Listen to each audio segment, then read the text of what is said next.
Outback Australia, an unforgiving territory and a land of amazing creatures, where sometimes nature needs a helping hand. These are the everyday heroes bound by a single mission: to save wildlife anywhere, anytime.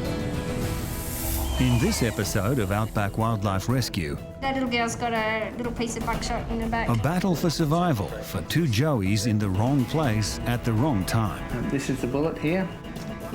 On patrol with Darwin's crocodile rangers. And a little but lethal killer on the loose in Alice Springs. My guinea pig was dead and I started crying.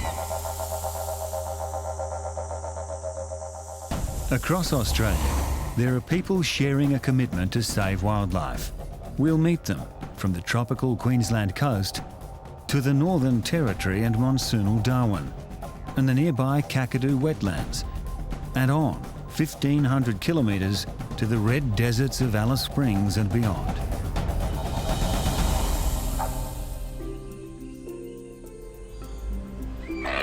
In the heart of Darwin, the Ark Animal Hospital is refuge for the top end's injured wildlife. Whether scales, feathers or fur, all are welcome. I guess we'd get up to 70 animals a week. Lisa Hansen. It really heartens me that people do care enough to bring them in. And vet Stephen Cutter. I do really love animals. I just love being around them. I love spending my time with them. And a dedicated team of staff and volunteers. Come on, Rod. They make me laugh. Hey, look what I got. Double trouble. Today, two agile Wallaby Joeys have been flown in from the Tiwi Islands, 80 kilometres away. That little girl's got a little piece of buckshot in her back. Okay, all right, let's have a look. Just put it down here. They're only 3 months old. A little girl, a little boy, double trouble. Adult agile wallabies stress if captured. They can suffer muscle spasms and die. But Joeys seem to do well. Baby wallabies certainly enjoy human interaction. They bond very quickly with their mother figure. You hear them sometimes in the clinic calling, "Mum, Mum, where are you?" Agile wallabies, they're the most common wallabies up here and the only ones found on the Tiwi Islands. This wallaby would have still been in its pouch when its mother was shot. People would have shot it to eat. In fact, they'd normally have been in the pouch for another 5 months. If not rescued, they'd have soon died. And they're not out of the woods yet. Both have serious injuries. A bit of bullet has gone from there up and it's actually lodged up here, but in the process it shattered the hip. We'll definitely need to take an X-ray and find out how bad the pelvis is broken and what we need to do about it. Okay. It's bad news. Poor thing, aren't you? And her mate has been shot in the paw. Even if they survive, their injuries might never heal.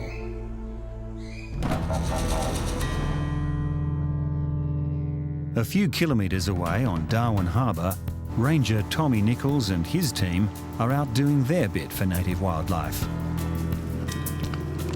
No, door's up. Nothing in this one. Tommy and the boys are looking for saltwater crocodiles. They're helping protect them by keeping them away from people. Attacks lead to calls to hunt crocs, and that's the last thing Tommy wants.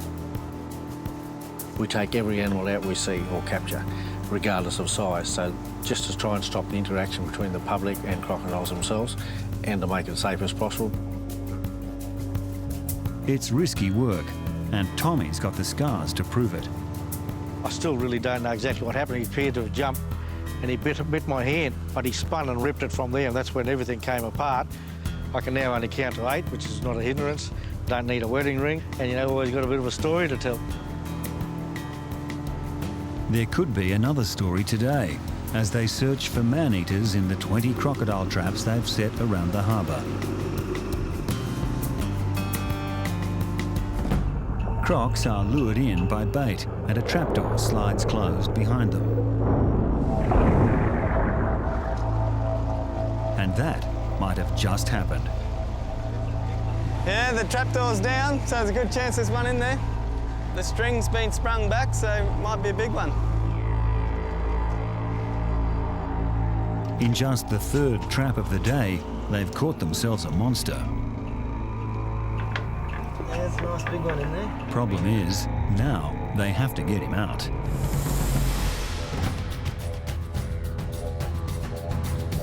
"1,500 kilometres to the south in Alice Springs, there's a rescue of a different kind underway. Like Tommy and the ARC team in Darwin, rescue volunteer Justin Rutherford is committed to saving all wildlife. Whether it's a dangerous animal, where it's a cute and cuddly, furry little animal that everyone wants to play with, all animals have got their same rights to survive. Today, the mission is a snake.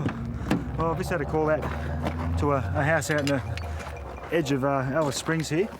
A couple of young boys, unfortunately, found their guinea pig died. So they were looking around and they've noticed a small snake scurrying across the front lawn down the side of the house. So I'll race in and go and check out this little fellow and see what we can do with him. Hey boys, how we going there? Can you just stand around the corner for me? Okay. Yep. When we got home, I found my guinea pig was dead and I started crying. Young Henry and Lewis have lost one guinea pig, the other's terrified. And many homeowners would kill this snake.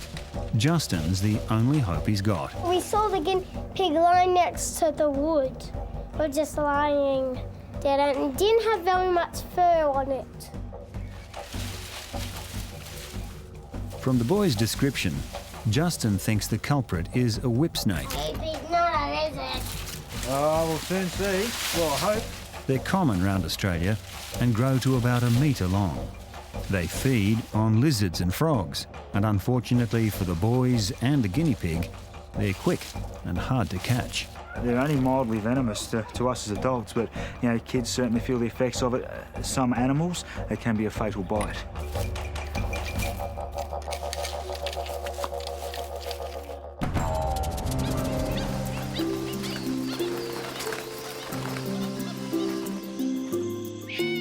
At the ARC in Darwin, Stephen and Lisa are still examining the Wallaby joeys hit by shotgun pellets. You're a bit tired of this, are you?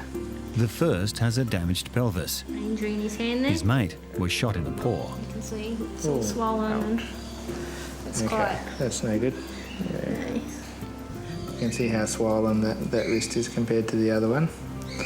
And there's actually a hole there, and there's another hole on the other side. They use their hands as much the same way as we do for picking up food and holding things and all that sort of stuff. And so in the same way their wrists are fairly useful for doing all sorts of things, theirs are too. And if their wrists are fused, they find it a lot more difficult to sort of cope. And yeah, there's some movement in there. I will need to take an X-ray of that. It's been a rough time for the little joeys. Shot, orphaned, and now headed for X-rays, where their future is far from certain.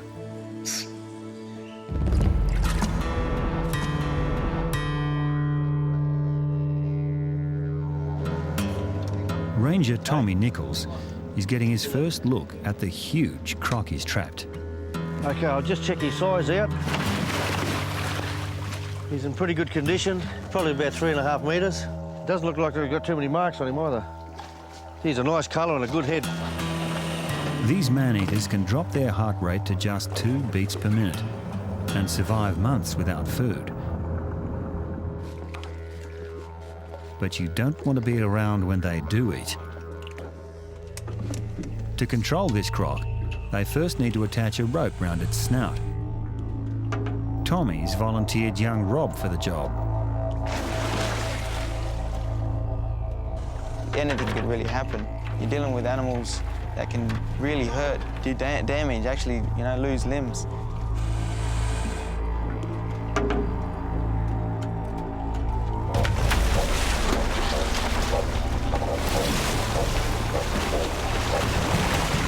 You happy with that right behind? Yeah, I'm happy with that. What I'm doing now is I'm getting some drugs ready. This particular drug I'm getting ready now is called Pavlon, which is a muscle relaxant. And I'm also going to mix some Valium with it too. The drugs are for the croc's nerves, not Tommy's. Stress can kill a croc, and they don't want to harm him. But right now, he's still fully alert and completely unpredictable. He's not happy at all. He's got that so much force there on his jaws, he could just grab the cage and really, yeah, do some damage. And if our feet are there, yeah, we could lose a foot. Tommy's loaded the drugs into a tranquilizer gun. It will shoot a dart through the Croc's thick skin. It's for his own good, but he isn't going to like it.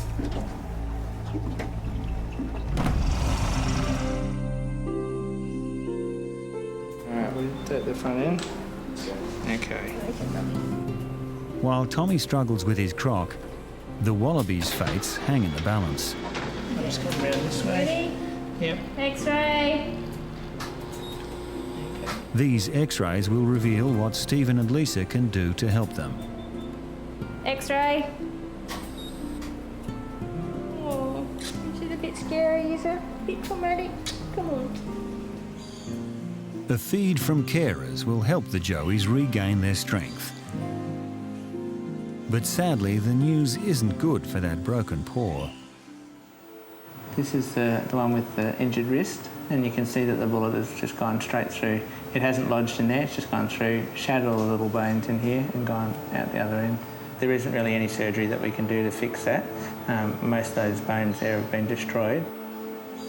This little bloke will just have to learn to live with his injury. Then he'll be released back into the wild and join a mob of 10 or more other wallabies. But the second Joey, shot through the hip, faces a tougher journey. This is the bullet here. The fracture that we could also feel is down here in the top of the pelvis there. This is the normal side, and you can see it's a nice straight white line with a little sort of bobble on top. But over on this one, it's jagged, and it's got a jagged edge there, and this sort of black, dark area where the bullet's gone. That's going to require surgery, and that's going to have to happen pretty much straight away.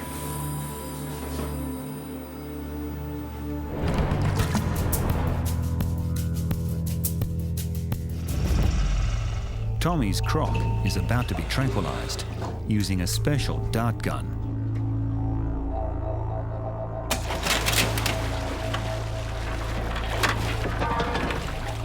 That should make him calmer, but it hasn't yet.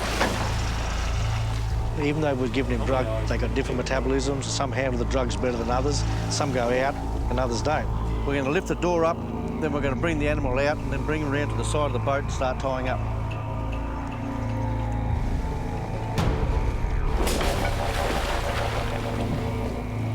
The saltwater crocodile is the most aggressive crocodile in the world, actually. They're the ones that have been predators on man. Here's the thing. Crocs are protected in the Northern Territory. Tommy and the guys have to be careful not to harm him. But of course, he's not playing by the same rules. You happy there? Yep. Okay, from here we're going to put some tape around his jaws to secure him. Everything looks all right there? Yep, looks awesome. With his jaws secured and eyes covered, he's as safe as they can make him. Which better be safe enough, because they're about to bring him aboard the boat.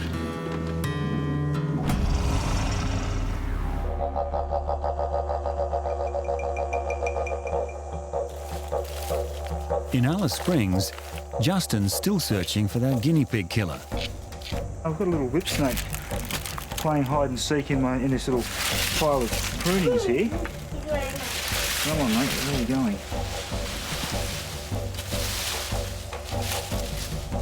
Young Henry and Lewis are wisely keeping their distance. Now, our biggest nightmare is stuff like this. There's so many crevices in these, they're only a small species of snake, so having him underneath a pile of clippings on top of this is almost impossible sometimes to find where they've gone to. Oh, hello, little fella. How are you, buddy? Is it a snake? It is. You stay back there, guys, please. Hey, buddy. Hey, little buddy. You're very quick, aren't you? Settle, settle. Hey. Justin's hunch was right. It's a whip snake, which he'll take to a safe place and release. Okay. I see. You can see, buddy. This should to stay right there, though. Okay. I don't want you to put your hands anywhere near the bag, all right, matey? So... The boys have their culprit. The snake didn't want to be caught.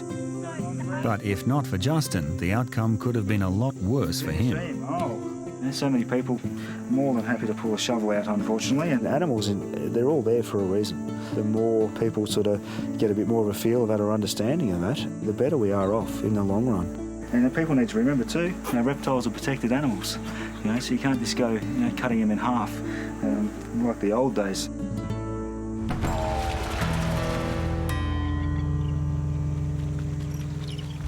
Like snakes, crocs are hard to love, but Tommy Nichols is still battling to do the right thing by this one and take him out of this popular fishing area near Darwin. In the bad old days, he'd just have been shot. Once, croc numbers dropped to just 3,000. Now, hunting's banned. The population has grown back to numbers that used to be pre-shooting days, which is estimated approximately 70,000 animals. First looking at the animal itself, it looks pretty impressive. It looks as though everything's really hard and armour-plated. But actually, the skin itself, and especially down on the belly skin underneath, is quite soft and it's really nice to touch. However, he does have quite a large fight mark here. It's just an old wound, but it's healing up quite well, which is quite remarkable the way crocodiles can heal their injuries. Quite often you find them with a whole limb missing, and yet they seem to be able to heal up quite well and they don't have the problems that humans have. This bloke is too dangerous to be left close to Darwin. Tommy releases some crocs further away. Others are taken to a farm for breeding or commercial use. It's a tricky balance between protecting people and protecting a species. This is one way to ensure the survival of the saltwater crocodile, which to me is a good thing.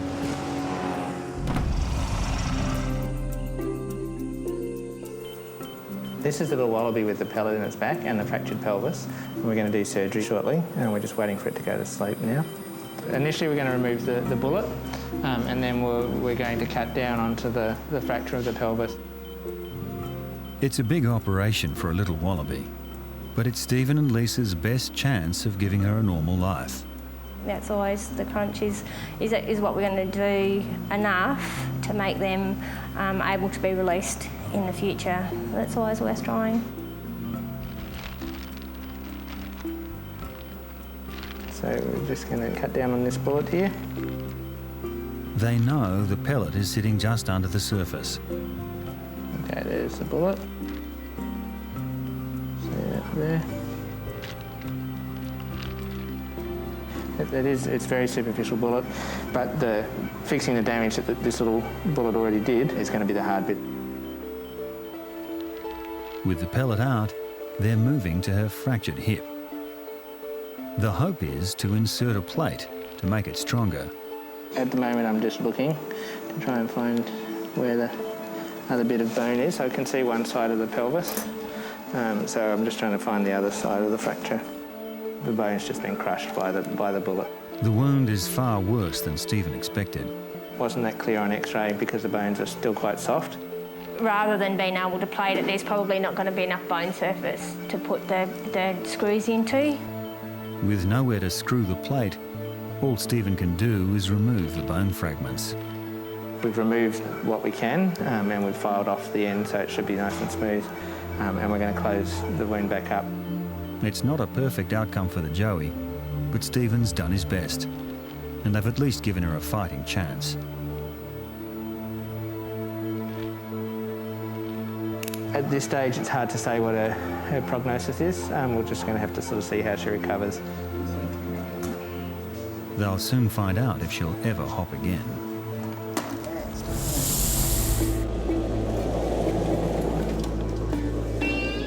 Justin's got one more job to do today.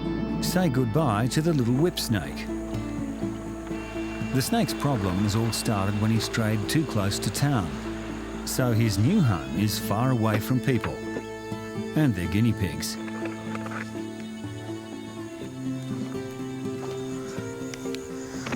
go, buddy. We go. Time for you to say goodbye. All right, oh, buddy, off you go. Come on. You're in the right direction, mate. That's the way. Come on. There we go. Off you go. Come on. He's got a right to live, and he's got an essential part of the whole ecosystem as much as, you know, our birds and all sorts of things, you know. They're all part and parcel of it. Thanks to Justin, he'll live out his snake life in peace. Lisa's on her way to check the little wallaby recovering from the gunshot wound.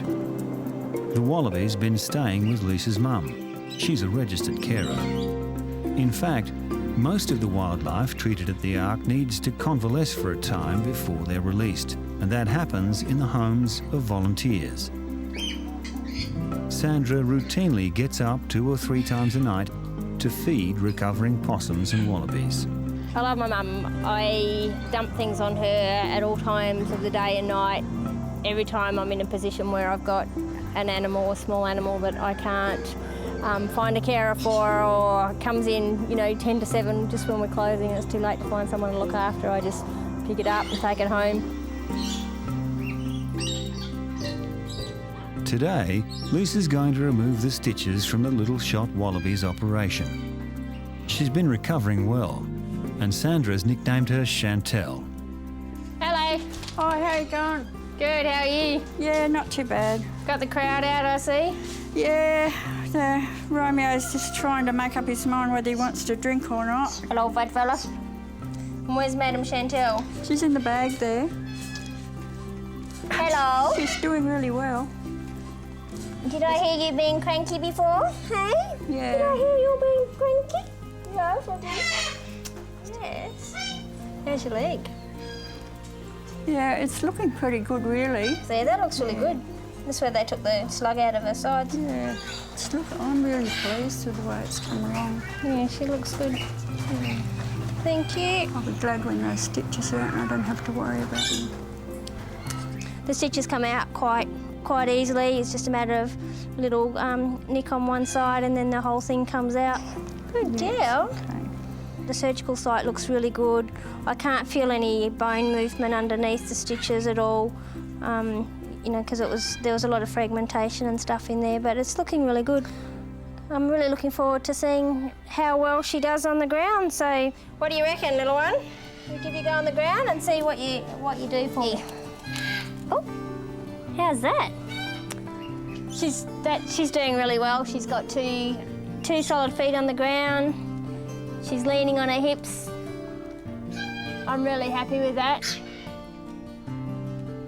Chantel will stay in care for about a year. At that age, she'll be independent enough to return to the wild. When she had the surgery, I was a little bit doubtful as to whether or not she was going to have full use of that hip, but you can see she's doing really, really well. This is a really good result. I'm really happy with this. She's going to be able to go on and be released.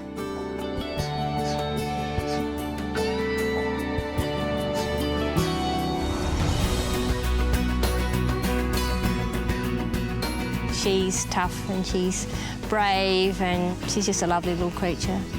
You know, they're certainly much more afraid of us than we are of them. They're not these nasty creatures that people make out to be. I do have a great affinity to crocs, actually. I do like them. There's something special about them.